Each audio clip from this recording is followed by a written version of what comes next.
The way you view your future will determine how you act. This is where I want to be. Okay, if I do this and this and this and this, will they affect me or not? Will they help me or not? Will I be cheating someone or not? Will I be helping the person?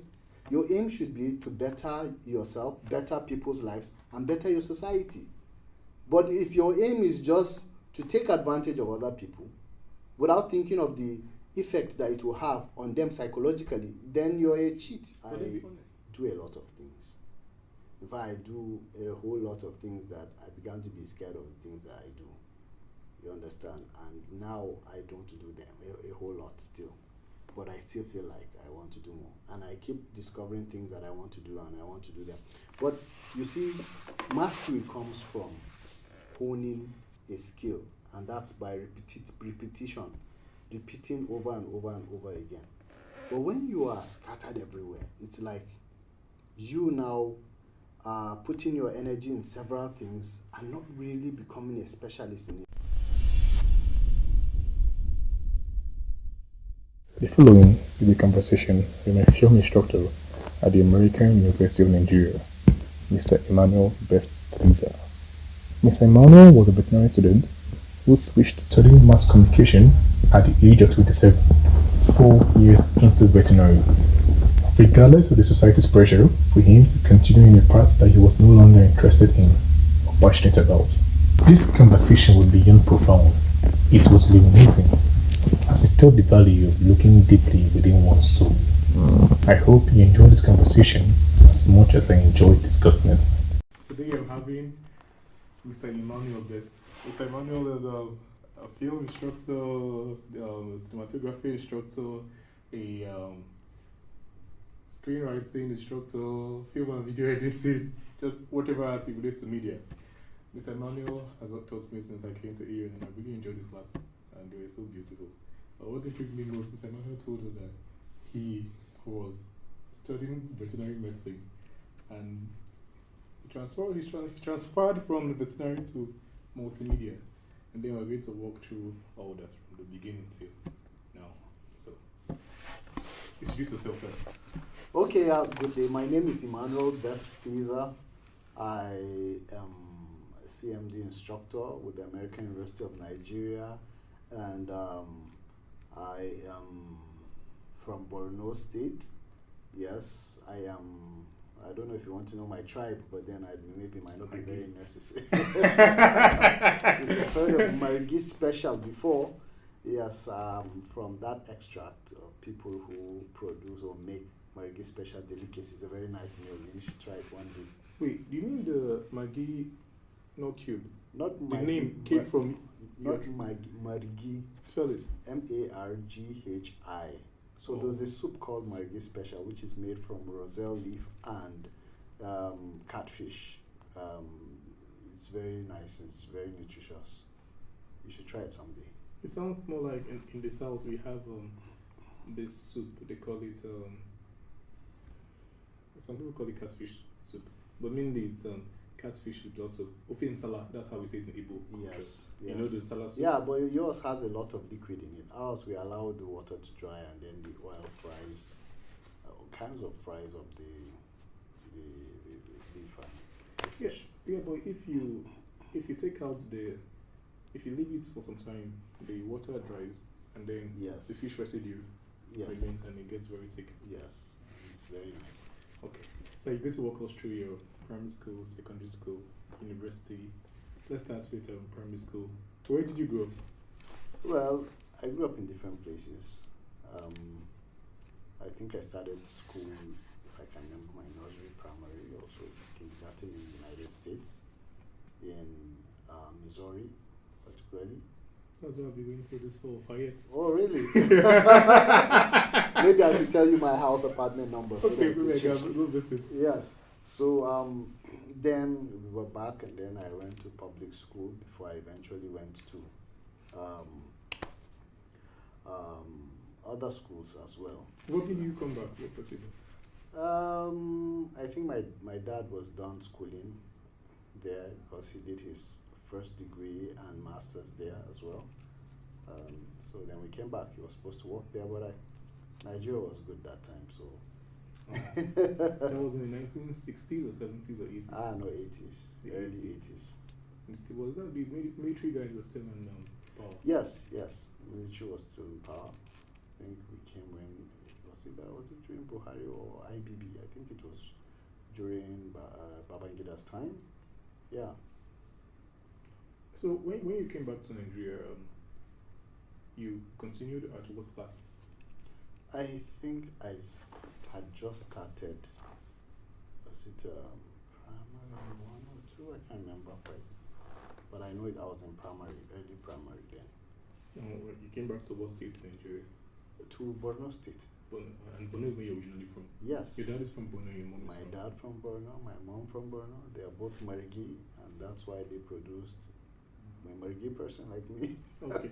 So when you got to Borno, you had to go to your primary school, then you continued from primary 2? Yes, primary 2, 1. Primary 1, I think. We kept changing schools initially, so yes. So they took primary 1, yes, primary 1. They took you in like that, no assessment, no, maybe they need to. I was still little, I can't remember. But then I know for sure that coming from where I was coming from, there would be no reason for them not to take me because the education there is good. So you would definitely be ahead of the class. Even when resuming, I'm sure I can remember I was doing very well in school. So you did your primary 1, 2, 3, 4, 5 in 6 and 6 in Borno. Yes. What school was that? I schooled in Choice Primary School, another school, University Primary School. I've changed so many schools. But finally, but all your primary school education was in Borno? Yeah. Then you moved over to secondary school still in Borno? Yes. And you did just 1 to SS3 for 6 No. years? My secondary school, I did my secondary schools in Plateau State and in Jos. I'm in Plateau State and in Bauchi State. Yes. Yeah.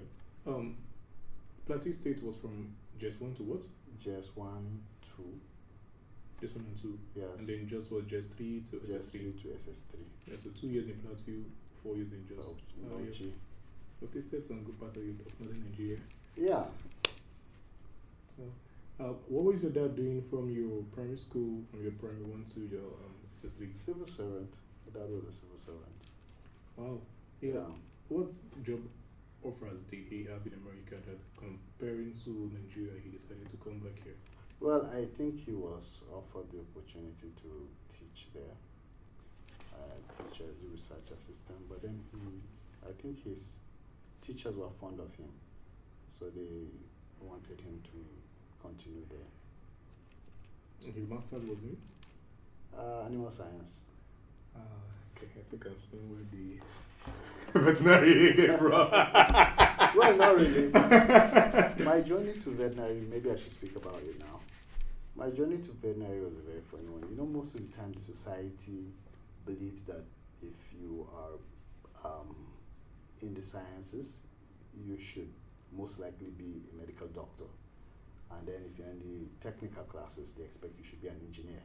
And then if you're in the arts, you should be a lawyer. If you're in commercial, you should be an accountant. So that's just how the division was, psychologically and societally. So there was this notion that, okay, this guy, he does well in maths, because I've always liked mathematics. He does well in maths, he does well in biology, he does well in all this. The society has a way of affecting us all. And so we tend to believe that this is what we should be. So there was this belief that I should go for medicine. And so everybody wanted me to go for medicine. And at that time, I had applied for scholarship to study. And I think then I was among the top 3 on the list, I was told, in Borno State. And I applied to study computer science in one of these countries. I think then it was China or Korea, I can't remember. But then somehow, because of politics and everything, my name was removed from that list. And so because I already thought I was going to study computer science, I didn't bother. So I decided, okay, you guys want me to do medicine? Fine, I put medicine in my JAMB as my course of choice in JAMB.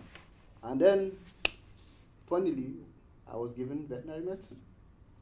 So it's often like that, when if you don't have the connections, you don't have the right connects, or you don't have the money to push it. And well, for someone like me, even if I had the money, I wouldn't pay to study a course. I've never paid for anything. So even policemen, I've never paid them on the road. And I've traveled everywhere, yeah. So I don't believe in that. So they gave me veterinary medicine. But it's only in public universities they do that, because in private schools you can... Yes, in public universities it's quite competitive, and so they do that. If you don't have connections, if your father is nobody, they give you whatever they want to give you. So most people who are in veterinary medicine were actually brilliant students who deserved to be in medicine but didn't have the connect, and so they ended up in veterinary. There was a joke that in mathematics there was this topic called bearing. So there was a joke that a plane headed due north to medicine suddenly hit something and then fell northeast to veterinary medicine. So that's the situation with most veterinary students, especially in Nigeria and especially then in Borno, in Madueke, University of Maiduguri. But for me, I kind of felt a little bit happy because at least it was veterinary medicine, not medicine. I didn't know that it was almost like the same thing. It's still medicine, it's still the same garbage in, garbage out. You're dealing with animals, bigger bodies. Yeah. And then you had more courses to take too. You had comparative analysis in anatomy and other things too. You would see that of the humans, you would see that of different animals, ruminants, avians, fish, etc. like that. So there was quite a whole lot. And then even in bacteriology, you had to deal with more bacteria than humans because, like for instance, there was what they call Brucella abortus. You have Brucella abortus, Brucella melintensis, Brucella, like that, several in animals or in animal science, or in animal medicine, but you don't find that in human medicine. What you find is just Brucella abortus. Yeah. What is Brucella abortus? It's just a bacteria from the Brucellosis family that tends to, when it infects an animal or a human, it tends to bring about abortion to the animal or the human. Well, we humans, we call it miscarriage. Well, miscarriage could be caused by several other things. Let me not go into that. I'm not a professional in it. So when you got into university, how many years did you spend in veterinary? I spent 4 years. 4 years. That's a whole degree? Yeah. And you got a certificate? No, they didn't give me a certificate. It's 6 years for veterinary medicine. I spent 4 years. I tried to change to computer science in ATBU because we didn't have computer science in University of Maiduguri at the time. So ATBU is area? ATBU, Abubakar Tafawa Balewa University in Bauchi. And I really wanted to do computer science if I was in science. And if I was in arts, I just wanted to do communications. But because I was in science, I still have a flair for computers. I'm still into computers. And so I wanted to do computer science, not these medical courses. I love creativity, so I like things that will give me that creative edge or that creative vibe, and so that's why. So I tried to change in my second year to do inter-university transfer because you could do that. But then again, the society came at me again and people discouraged me. People told me this and that. Some people even told me they saw visions about me in veterinary medicine. Some people came and told me that. Those people, parents, uncles, aunties, friends? Yeah, so many. And of course, we still have the religious leaders, your parents, and uncles, etc. In fact, I was being dissuaded severally by so many people from that act. And so, I got the veterinary, I did it. I never liked anything in veterinary medicine, but when I eventually went for internship in VOM, in Plateau State, which is a veterinary institute, I loved the research, because I like things there, practical, yeah, so I liked it. I learned how to do the ELISA test, the AGID test. Don't ask me the meanings because I can't remember, but I know that there are tests for microbes and microbes such as viruses and bacteria as well. Yeah, so I did those ones. I loved it. In fact, I was close to the doctors then because they liked the way I loved research. But then after that, I returned to school and it was quite boring again. And so I kept trying to change, till eventually I changed to, I decided that I went back to my report cards in primary school and secondary school, and I noticed they kept saying he's very good in writing, best in spelling, best in English, best in, so I felt, hey, let me go to my original person. Who am I really?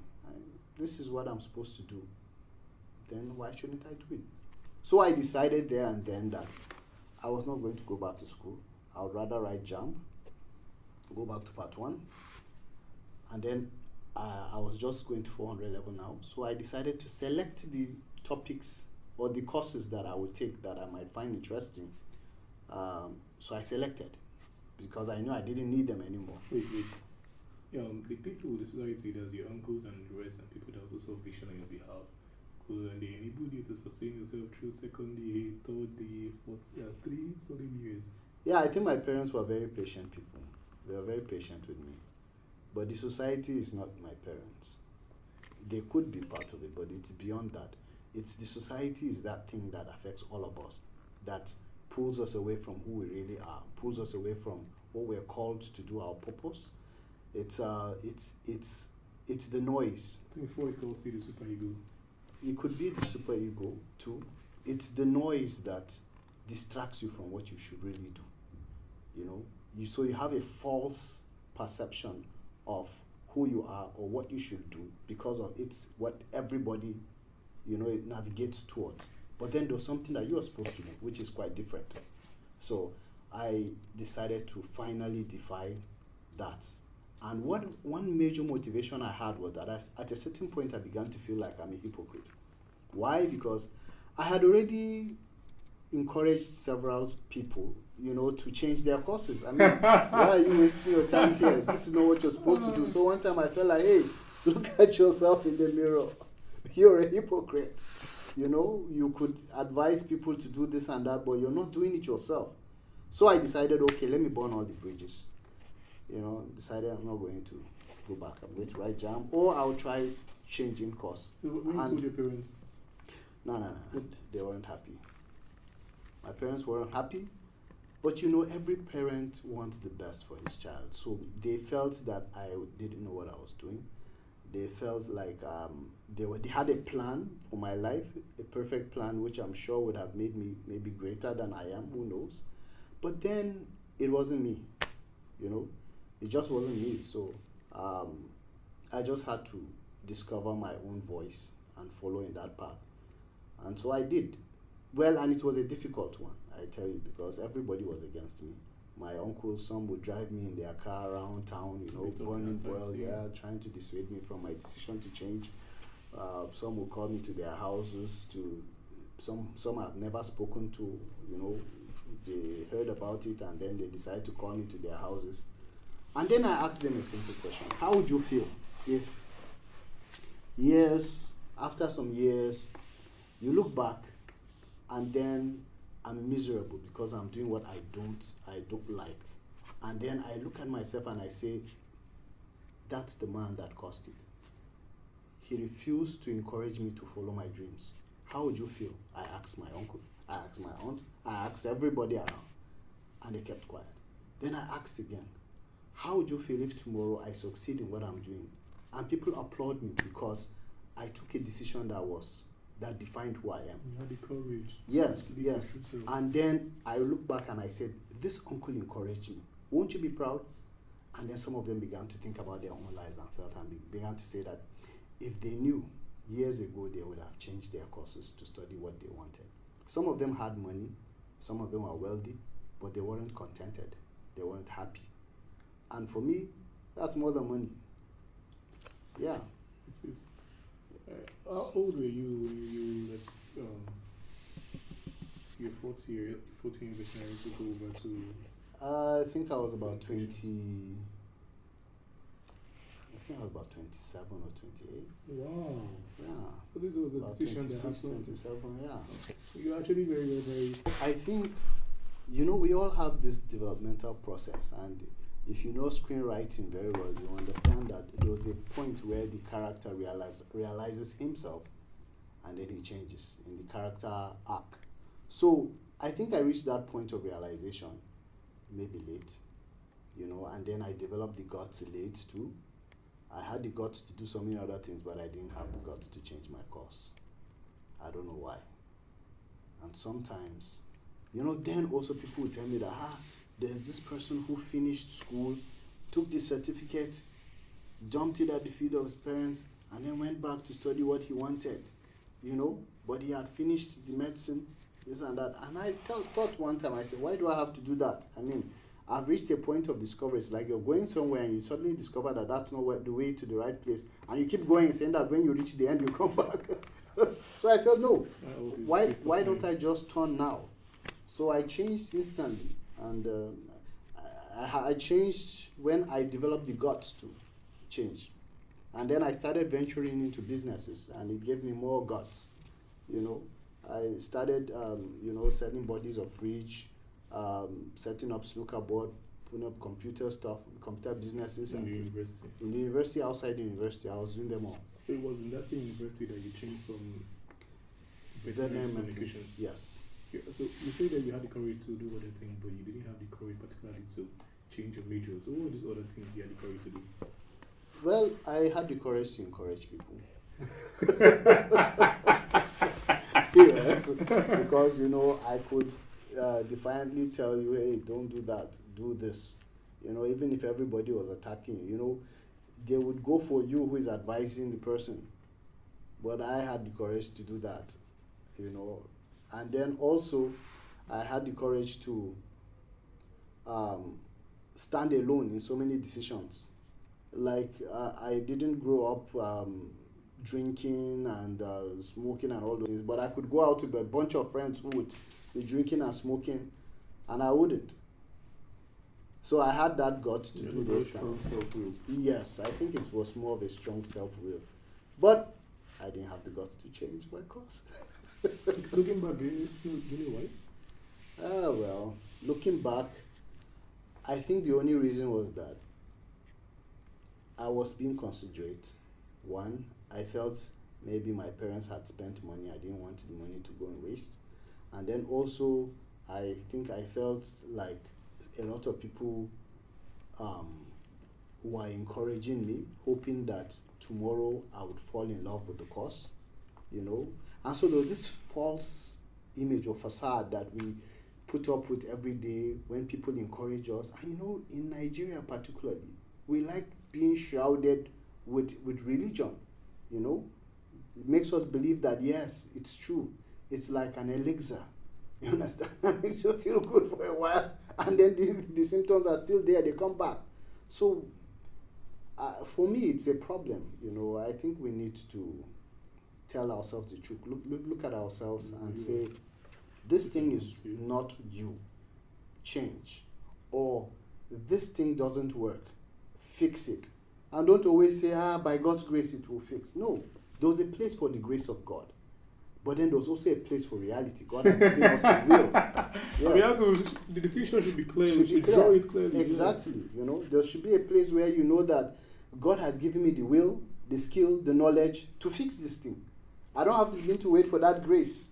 Then there's a point where you discover that, hey, this is beyond me. That's when grace comes in. You know the Serenity Prayer? Lord, grant me the serenity to accept the things I cannot change, the knowledge to change the things I can and the change. wisdom to know the difference Yes. between the ones I can change That and is the ones just that I cannot change. Yes. That is just it. Wow.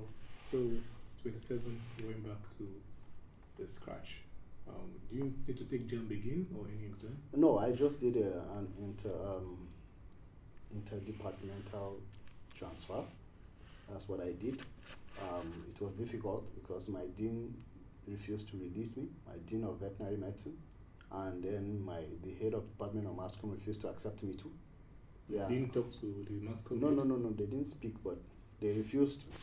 I met them individually. There was what they call the change of course form, which must be issued to you. You pay and then it's given to you, and then you meet the school you're leaving, or the department you're leaving, they sign you out, and then you go to the department you're going into, they sign you in.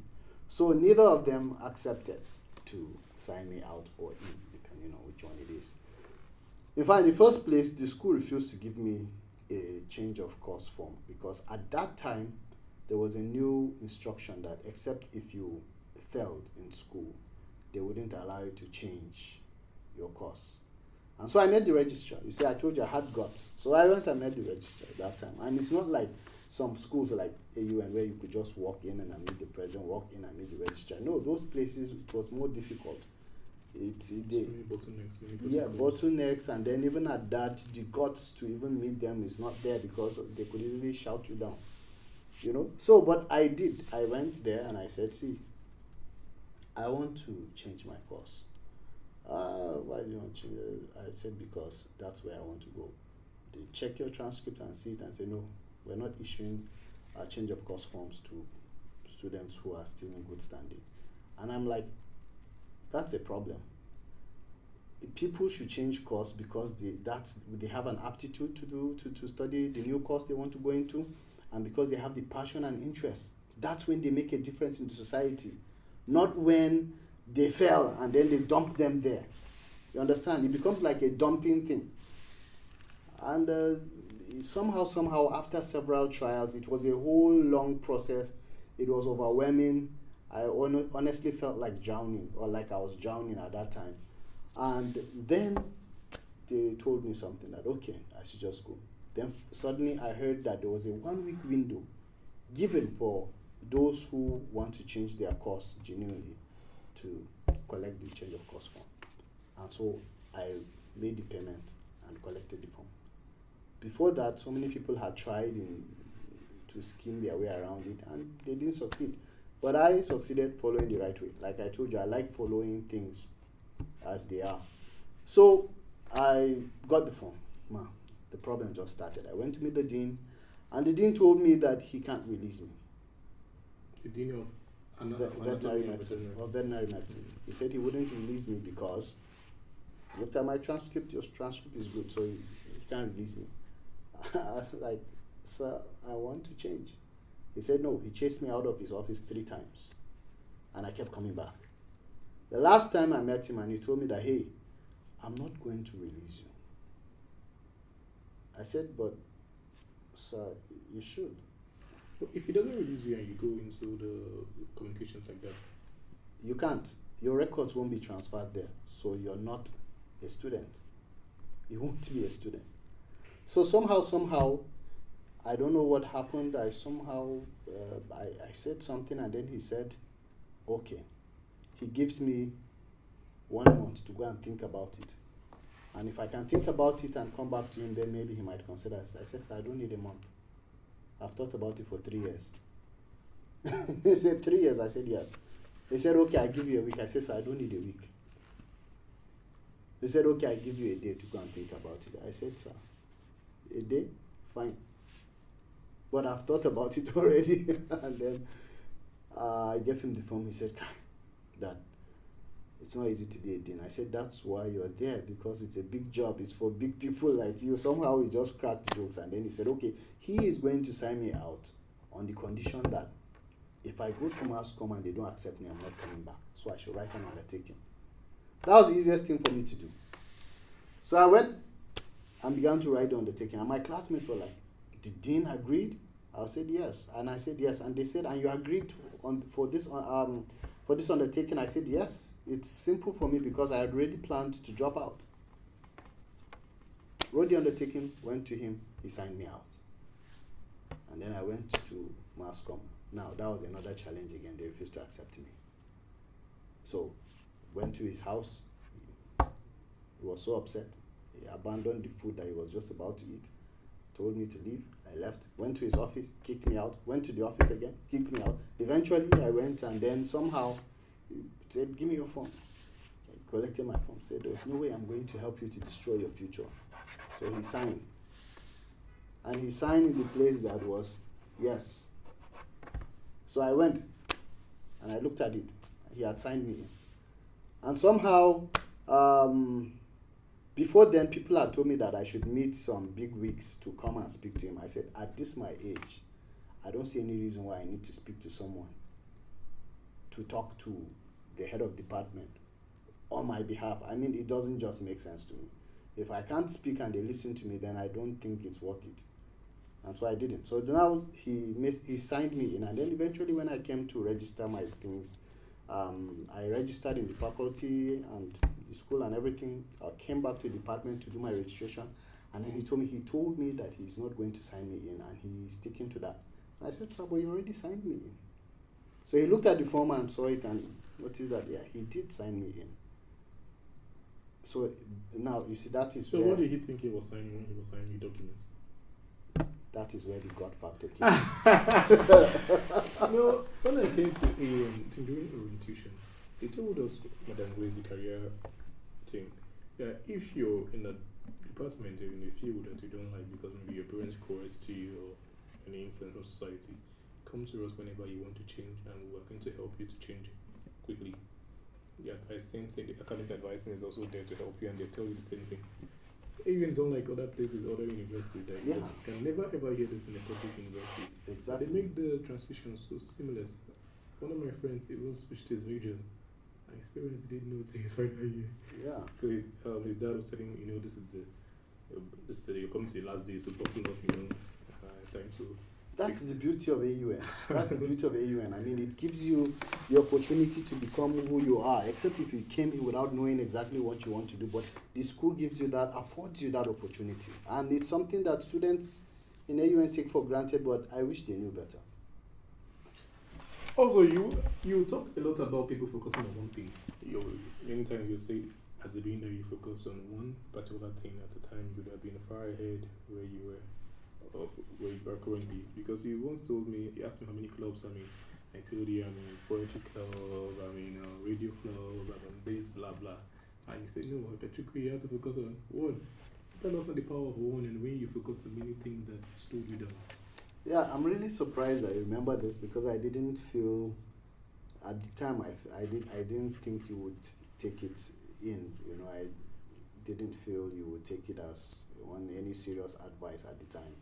But to be honest with you, I do a lot of things. In fact, I do a whole lot of things that I began to be scared of the things that I do. You understand? And now I don't do them a whole lot still. But I still feel like I want to do more. And I keep discovering things that I want to do, and I want to do them. But you see, mastery comes from honing a skill. And that's by repetition. Repeating over and over and over again.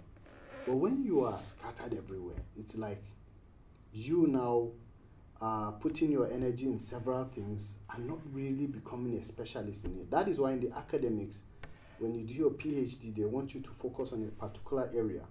And then you have research interest after your PhD. And those are the things that you concentrate on.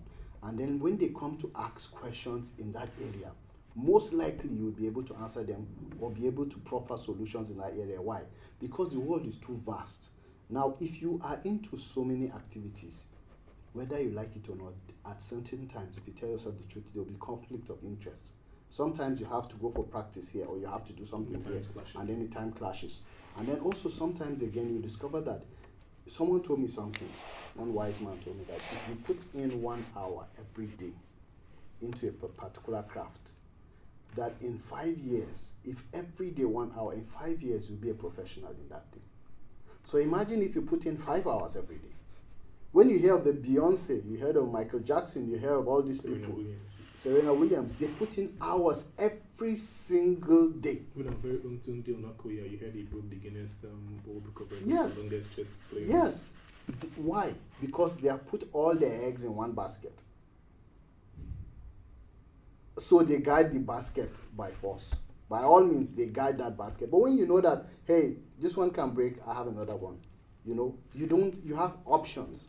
But when you focus on one, you tend to become a professional in that area. But like, for instance, now me, I was into music. I still am. Yes, I sing. Gospel music or secular? Gospel and let's say inspirational music. Give me a line. I haven't sung in a while. My voice isn't tuned well. Don't lose your I voice. wouldn't do that. You could play. I can play the song for you. Okay. You can put it on your podcast. Love is who you are. Yeah, not now. And yes, I was into music. I had a music group back then. Done competitions, In won. university? Yeah, in university, even after the university. When you were a communication student for Even before communications, I was into music. I was in choir. I wrote songs. I wrote plays. I wrote dramas. I wrote, I was into. I liked creating things, crafts. I want to make this. I was also into drawing. the costume is good. I see this veterinary rapper. Yeah, you see, even when I was in vet, we had what they call the Pan-Vet Praise. I was still into that because they already knew I was into music then. So we had that too. And then I began, now I moved into communications, camera handling, playing the keyboard. I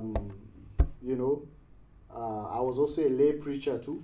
So you see, public speaking, this and that. So I was doing a whole lot of things, and honestly, while you might become very good, proficient in them, but then you would have been much more better if you focused on one, and people would have known you for just that particular thing. At least one or two things, or maybe three. But when you're doing several things like this, some people know me as a singer, and hey, see that R&B singer, see that soul singer. Some don't even know that I sing. Some people know me as a veterinary student. Some still call me doctor, not doctor as in PhD, but veterinary doctor. Some people know me and they say, see that writer, see that poet, see that this and that. But you see, if you ask them to define who I am, it will be difficult for them to define in one particular thing. Yes. So I now finally sat down one time and decided, what are the things that you want to do? And I told myself, I want to be a filmmaker, I want to be a teacher, and then I want to be a singer. And these are the three things I want to do. Yeah. So why did you end up in university? Why not primary school? Because I feel in the primary school you can make the most impact. I don't know, you might have a different view from me. Yeah, you see, I think I relate better with teenagers and those in their 20s and youth, per se. I relate better with them than... I play with kids a lot, but I don't think I have the kind of patience required for that, even though I still do well with them, but I don't feel I'm cut out for that. I think my wife is cut out for that. Yeah, women are naturally, biologically, that's how they're built. Yeah, but some are not really good with kids. Well, most are, as a woman, you think it's called the mother-infant dyad. So that's emotional bond between a mother or a woman and children, because the infant is helpless from age 0 to probably age 1 or 2. And the infant is always right, and you always have to be attuned to the emotion and act on it. And the emotions of the child can never go wrong. You can even sense in their tears if it's hunger tears, or if it's heat tears, or if it's... Yeah. So it's, Yeah, but men do that too. A lot Really? of men do that, yeah. I think I have been very sensitive to my kids too, especially when they were much younger, because I am critical about observing. I maybe it's because I've always wanted to be understood, so I want to understand my kids so well that I could tell what one would do. I could tell when one is sick. I could tell when one was in a certain situation, because I just told myself that I want them to be my best friends, so. But then there are other men who do much better, who are excellent in that. They do better than even women. They relate well with kids. They are. And then there are women who are horrible at nursing kids. So we have all those categories. But then I think women are designed to be caregivers. Nurturing, yeah. Yeah, they are designed to be nurturers. So that's true most of the time. Yeah, so you say you prefer teenagers because you can relate more to them. But do you feel the teenagers that you've handled so far, the energy you put into them, do you always feel that's going to reap fruits? Because I think that's a boundary that every instructor faces. as much as I'm being paid for this job, I'm passionate about it and I want to impact people that will go out there and change society. How do you feel? Does it translate? In a good way? Yeah. You know, when you've tried something and it works, you know that yes, it works then. So for me, I have related with so many youth. I have worked with them. I've tried to be patient with them. A lot of times, what's going on in the head of youth is not what is going on in the minds of the elderly ones. And sometimes you need to give them that leeway. You don't need to prove to them that you're better than them or they don't know what they're doing. Because if you do that, you're pushing them away from you and they would never listen to you. They would never. And you will see them as stubborn. But to them, they don't see themselves as stubborn. Instead, they will just see themselves as self-asserting, as people who want to do what they want to do because they believe it's right. And then the adults or parents also feel that they're also doing what's in the best interest. I found out that it's not a big deal for me to relate with them. I try to understand them. I think when I was just leaving the university, my former lecturer in the Department of Mass Communication had a show, and so he called the two of us and asked us what we wanted. And I told him that yes, I want to be engaged in youth development. So I had this dream a long time ago, and I've been doing it. I have motivated so many youths to start their programs, start businesses. I've helped several of them start businesses. I've helped them to discover their goals, pursue their dreams, and dissuaded several from some vices, smoking and rough games, you understand. I dissuaded so many from believing in the Western media that preaches and teaches youth to engage in all these sexual acts and this life of wildlife and all these things, because we tend to believe that the West has the best ideologies, but the truth is that no place has the best ideology. You need to just pick from every place and discover what works well. So I dissuade them from some of these things. If you might think it's feeling cool, but later you discover that it's negative. So with time, it becomes a problem for you. So identify. I tell you this. Ask yourself, where do I want to be tomorrow? What do I want to become in the future? Now, how you see the future will determine how you act today or how you behave today. So when they think like this, they ask themselves, okay, is this what I want to do? Is this, no, okay, will this one help me to get to where I want to get to? No. What about this one? Yes, it will. Okay, then I focus on this. So when you create that kind of environment for them, you're not criticizing them, you're not condemning them, but you're letting them to see a bigger picture of who they would be. They tend to listen. Yeah, you see them tailor-made. Everything you take from this, and you tailor-make it to suit that you. particular individual. Yes. So you think, like in our country, everything is taken hook, line, sinker. Yes. From the constitution to the Lifestyle, to dressing. the technology. There's really little to no impact from our end. There's really no innovation from our end. I think that's why we're in this crisis, because we're having a crisis of identity. We didn't carefully knit this to suit our culture, our values, our desires, our dreams, and then we're taking from everywhere and we're now confused. Yes. But then we tend to believe that what comes from the West is the best. sometimes, Or maybe because it iPhone rhymes, is- West best. iPhone is- Maybe, but I mean, we need to think inward, and we need to stop discouraging people. We need to stop talking people down. You see, right from when you're a kid or a youth, you want to do something and they tell you, stop that, don't do that. I've tried all these things. Because out of experience, I've tried it, I've failed. Why should you be doing that? So you see, you kill the creativity, you kill the ingenuity of youth, and it's terrible. So we should encourage youths and young ones to try things, make mistakes, you know? Yeah, but now I'll get into that angle, but let's Yeah. continue. There are two things here. I was talking with Halima Madueke. She was the former AG president, and now she works for the Yoruba Foundation. They help to shed light on things that affect society, like climate change, gender advocacy, the future of Nigeria, etc. I asked her this question: why is it that the Nigerian government doesn't invest in things that make the youth of tomorrow thrive? I would love to know what the government told you guys about why they don't create a sustainable environment that help young talents thrive.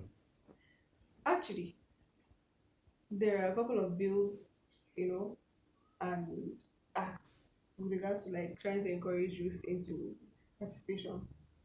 These things are not always as white and black as they appear. She told me there are bills, bond, what she called it, I think is bills, right? Some certain laws and money that's dissipated for those purposes, but it doesn't translate. And we couldn't come to a consensus on why the ideas of our politicians and people who are in positions of power and offices to impact the new generation by building infrastructure, why their dreams couldn't translate to reality. I don't know. What do you think? And secondly, that was the first one. Our parents try to, because they believe longer than us, they've seen wars, they've seen how brutal and hard life can be. Parents too, and they try to, be more careful with our decision. Like this path is tried and trusted. Doctor, engineer, when you come and say actor, they try which in our family went into acting and succeeded, which in our family went into this. So let's start from the Okay. politicians and infrastructure and parents are being careful. All right. Without sincerity, there's nothing good that you can achieve. Without sincerity. Now, most people who venture into political offices in Nigeria, and I say this without mincing words, do not venture in with the dreams that you're talking about. Everybody has a dream, everybody has a goal, but what type of goal is it? What type of dream is it? Someone's goal is to enrich himself. Someone's dream is to ensure that his family never runs dry, but it's not in changing the country. Even institutions, I've worked in several places and I discovered that most staff are not there with the intention to make the place better. Most staff don't find out what's the vision of this place, what's the vision of my department, how do I make it better? No, they just want their salaries, go home, be able to feed their kids, and if they can't get it legitimately, they seek for other means of getting it illegally. Because initially, from the beginning, from the get-go, they didn't have a universal dream or goal that was based on value. There was no sincerity of purpose, and that's the truth about it. When you check out any leader who is sincere, he will cause a difference. Check out the president of Rwanda. Okay? Yes. Despite all Rwanda had gone through, see where it is now. It's one of the first world countries in Africa. Oh. You see, and then not just there, to check out Mandela. When he was president, and even before then, his purpose was well defined. He was sincere in his purpose. But when you have somebody who is not sincere in his purpose, he would show you a white card. So that's the problem. To be sincere, whatever you want to call it, people will say bill, there's no bill for this constitution is not right, this and that and all these things. It's not the truth. There was no sincerity. I have said this thing severally. Take a country that is working, remove the people there, bring them to Nigeria, take Nigerians out and take them to that country and see what happens. Yes. So what's the problem? With the same constitution, the same bills that we have, without changing it, just bring them and see what they will make out of it. So the problem is there is no sincerity. In fact, most of us have interacted with so many youth, I've interacted with so many elderly people and younger ones, and I discovered that most people are not even sincere to their friends, let alone the nation or where they are working. We don't have those values. Very few people have those values. I've met very few of them in my life up to today. I can barely count, I can count very few people, who have those values. That's that one. Then the second question. Can you refresh me on my mind on that? Parents being so careful. Okay, yes. Now see, nobody wants his child to suffer. Nobody wants his child to be unsuccessful. Everybody wants his child to be successful. People want to praise their. It's a form of like a trophy for parents. You understand? When your kid is celebrated, you can see when your child is on honors roll. See how parents just blush and glee over it. And then when your child is reported for one malpractice or something, parents run away from that or shy away from them, or they try to not even appear there. Now, why? Because parents are happy. I think it has been imputed by nature or God, or depending on what you believe in, that parents want to parents get one kind of joy or derive joy from seeing that their seed becomes something. So the same thing, because they have seen, especially in Nigeria, in other countries that are developed, they have several aspects or areas of the states or the countries that are already developed, so they could venture here and succeed. They could venture this way and succeed. But in Nigeria, there's no structure. No. So what you're doing is just you going out on a limb. You're going out on a limb. It might work. It might not work. So because there are areas that over the years are well structured in the country, like medicine, your salary is going to be better than most of your peers. You understand? And some other ones, and then some have prestige. Like law, when you come out, it's not like you're going to get one fantastic salary, but the law. Yes, the prestige that comes with it. But with time, you would get that kind of fat check. And if you are good at your craft, yes. But then I tell people this: whatever your craft is, or whatever field of study, if you're thinking like an entrepreneur, the university is supposed to polish you to solve problems. So if you are like that, whether or not you get that posh work or not, you will develop something from what you have. Someone then asked me, what if you study sociology? What would you do? I said, there are so many sociological problems in Nigeria. Do you know that if you set up a firm and you keep honing your skill, honing your craft, if you organize events and programs and call people to talk, to heal, you'll be surprised. And I discovered recently, one of my friends' wife was into that, and so many people testified to how much she had helped them heal. So it depends on how creative you are. You're supposed to use your knowledge to create an industry. That's what you should do. You can't wait and say, I'm looking for a job. No. In fact, initially, I didn't even want to work in places, except that I love to lecture, I love to teach, and that's why I'm here. But I told myself, I'm not going to work elsewhere again. Use your knowledge to create an industry. It sounds like a very, very privileged word to say. Not many people can. Well, I am not privileged, so I think I still have the right to say that, because I didn't grow up from a wealthy family. I grew up from a very disadvantaged family. Yes, we were outside, we came back, my parents were civil servants, and then they drowned to salaries that were below 20-something, 30,000 per month. And that was the 1980s. No, I'm talking of even recent. Even till my dad retired, he didn't get up to more than 30-something thousand. So you see? So, and I could see that you would struggle to pay school fees, you would struggle to do all those things. We barely had things, you understand? So we had to, even when I went to school, of course my father believed in education, and he could sell anything he had to ensure that you go to at least a school that is okay. And so yes, so he started this way. Most of us started in a state school, and then later maybe you might try to save and then go to federal government college. Then federal government colleges were considered as good schools.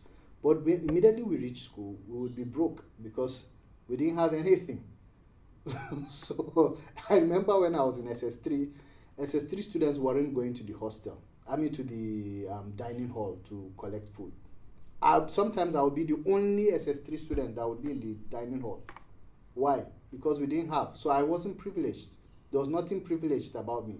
Of course, in Nigeria, they believe that once you've gone outside the country, you're a privileged person. But it's not true. There are people who have been here all their lives who are more privileged than someone who has gone outside.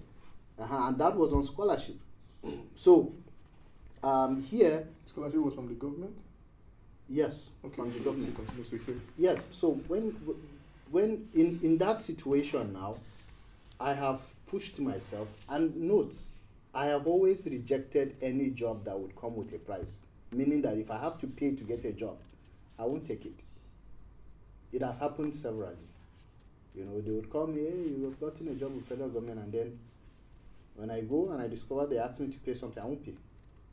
I'd rather stay Pay jobless. for what? I thought jobs are meant to pay. Oh, you not see, for you don't them. even know how the country works. For you to get a federal job in this country, in this You know, you have to country, pay for slots or what? most of the time, you need to pay. If you don't pay, then it means that you're lucky. But a lot of times you have connections or you pay. So who are you paying? Your employer or people that will The help employees there, people who help you. you put your name through? Yes. Mm. Yes. So you see, and so. But then you see, even with that, I decided, I told you, to start business. And I can tell you this, I wanted to just establish a snooker board business. You know, board like this, you know, get snooker, what they call it, pool also. I went around my cousins and brothers and friends and this and that just to get, I can remember 3,000 naira then. I was looking for 3,000 naira so that I could just buy from someone to start a business. Nobody gave me. So I found it difficult. Eventually, I was able to even raise money. You understand? And then I started that one. Then I opened up another business. Then I bought a computer, then a Pentium 1. Then, you understand, I expanded my business till I left school. I wasn't privileged. And even after that, I still did business. When I moved to Lagos, I survived on different businesses. I would sell this, sell that, bring this one here, sell this, you know. That's the way we got by. Okay, that's good part of this. Yeah. Now, he said that you will advise young people not to indulge in Vices. vices, Western affairs. But how was it in your university? You were not seeing the pretty girls around? Yeah, well, if you were with me in the university, then you might think I had several girlfriends because I had so many girls as my friends, but they were just friends. But I never dated. And the reason why, not like I didn't like any, it's just that I asked myself the question, what would I be doing with them? Enjoying their company, enjoying their time. I was enjoying their getting company. their, I was enjoying skills their that they time. had. I was getting their skills already. So why did I need a relationship? A relationship is supposed to build you towards understanding the person, and then you get married. You hope to get married. When you are with the person and you discover that it doesn't work, then But you you can see easily some back people off. in university that you hope to get married to because you like their attributes and what. Yes, that's what I'm saying. It builds towards that. Some people it takes a longer time, some less. But for me, I didn't see myself in that world yet, so there was no need. But most people are in the relationship not because most, and I say this, not because they are hoping to find somebody special, but they just want to be engaged in some acts. Sometimes you know we're humans and we are warm-blooded creatures and we want company, we want touch, we do not want to feel lonely, and that's how we are built biologically. Yes, let me tell you something. Everything in life requires discipline. There's what they call delayed gratification. For any successful businessman who got his money in a clean way, he will explain to you what delayed gratification is. For every person who has been successful in any craft, in any trade, in any sport, he will explain to you what delayed gratification is. You would have to do away with some things that you feel your flesh wants to achieve the greater good ahead. So the fact that your flesh and blood doesn't mean that you just jump on any lady or hump on any lady or you engage in any vice. You ask yourself, what do I want to achieve? Like I said, the way you view your future will determine how you act. This is where I want to be. Okay, if I do this and this and this and this, will they affect me or not? Will they help me or not? Will I be cheating someone or not? Will I be helping the person? Your aim should be to better yourself, better people's lives, and better your society. But if your aim is just to take advantage of other people without thinking of the effect that it will have on them psychologically, then you're a cheat. But then be honest, like my own personal philosophy, I just say it this way, I don't want to add to anyone's trauma. So honesty will do that. Yes. Well, if you should go back to my age, that was about almost 20 years ago, what would you do or what would you have done differently? I would have changed my course earlier, and then I would have worked towards two things. One, focusing more on learning. Two, making more money so that I can make more impact. Money and money. I think we can end it here. Thank you very much, sir. Thank you very much. Today. All right. Nice talking with you. To end this, I'll leave us with this quote by Mr. Emmanuel Best himself. The way you view your future determines how you act. Thank you for listening. Also, click the button above there to subscribe and turn on the bell to see whenever I upload a new episode. Thank you.